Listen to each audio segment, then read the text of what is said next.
When I came into it, I was like, at the end of the day, going into your basement and playing music, if nothing comes out of it, at the end of the day, we still played music and we were like attempting to be creative, and it was fun. I hear your love calling me. I feel your love drawing me. Dry bones coming. Because that first night we started to groove on, so I don't know if you guys remember it. Okay. Yeah. It was like there's this, we started finding this it was like this groove that was happening and we were creating it, and I started getting this picture in my head. You know, when we were, and I don't remember where it came from, I just remember, you know, I think I was sitting on keys or whatever, and I remember you maybe came with an idea or something. You had the little guitar. It was a guitar thing and a melody line that Heidi shot down right away. Yeah, she's like, Heidi came in and was like a buzzkill on the whole thing. That's another song. and I was like, she played it and she was like, that's what we're absolutely right. So Yeah, we had to go and we're like, oh yeah, that's another song altogether. So then, well, we did keep the little guitar part, Yeah. and then you started padding over that. Yeah. yeah, I think I was Brian, on the conga going, Yeah. Even better. and Scott on his Yes. face was just, smacking. And then I'm not gonna lie to y'all. For anybody listening, I ended up coming up with a couple lyrics that were very influenced by the band Whiteheart. 100%. So that was I hear your love calling me.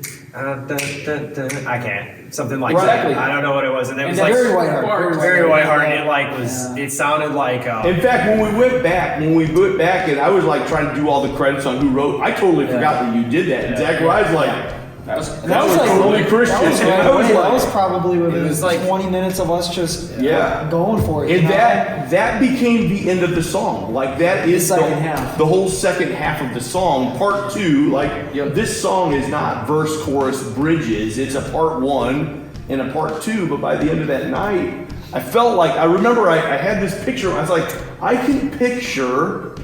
It's like the Serengeti Desert and the sun coming up, and you see a silhouette coming across, and then more people coming and more people coming. And then I remember Scott, our bass player, who's not here, the bass player on this song. We're blessed with a ton of bass players here, but Scott was playing with that, and he's like, I'm totally getting that picture too. And I feel like that picture then steered. come across really well. That picture then steered the whole rest of the writing of the song. Like we're like, that's what we're writing. We're gonna paint this picture for the rest of the song.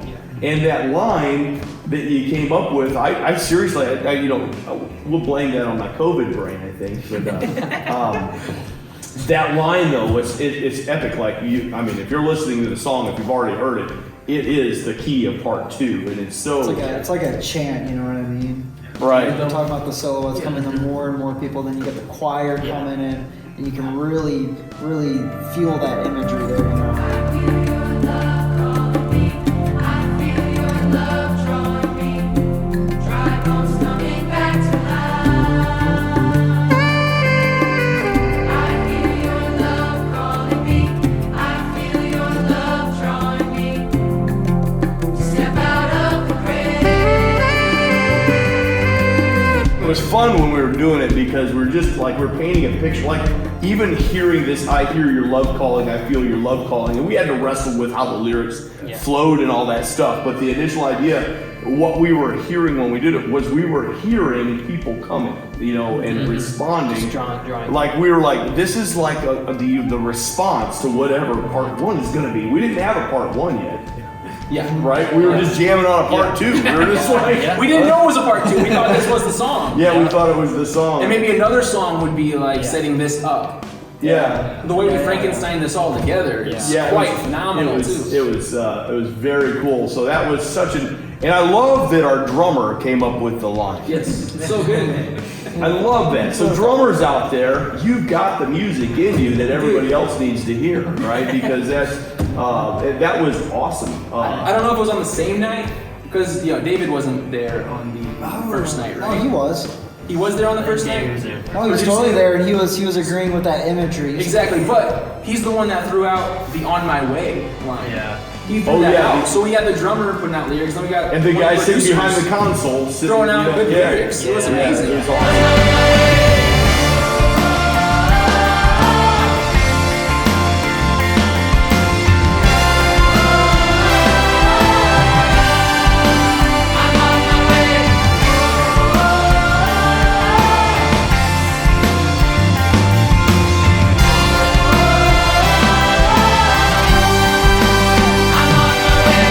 such a fun process, and we didn't really. I mean, we just kind of had that after night one.